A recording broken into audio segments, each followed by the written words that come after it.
still celebrating the first year coronation anniversary of His Royal Majesty Oba Adekunle Adeayo Adeagodi Ore of Otun Ekiti, and I have behind me various people who have come to celebrate him.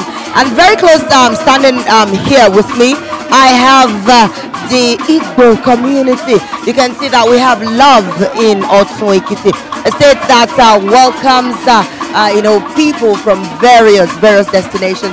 Good afternoon. Good afternoon. I am High Chief Sir Alex Ndobisi. I'm the President General of Ohaneeze Igbo State. We are here to rejoice with His Royal Majesty, the Ore of Otun. Kabezi has been a very nice somebody to my people here.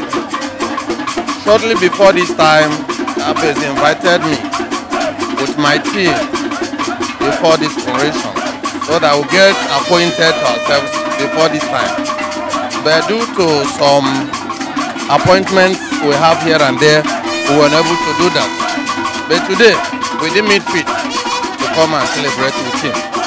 We have the chairman of Ohaneeze Igbo over here.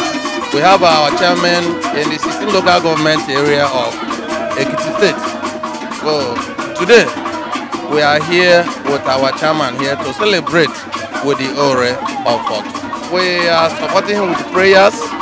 We are supporting him with so many things because he has been good to my people here.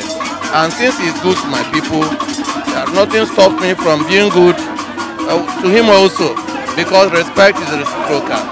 So I want to pray for him that he will belong on the throne, that nothing bad will happen to him, that any accusing finger pointed on him must surely shrink. So I pray further that his own time, his reign, will continue to be good.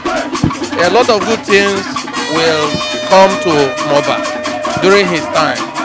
If there were quagmires or some problems, that those things would clear away, because the perfect is around. When the perfect comes, the imperfect will disappear.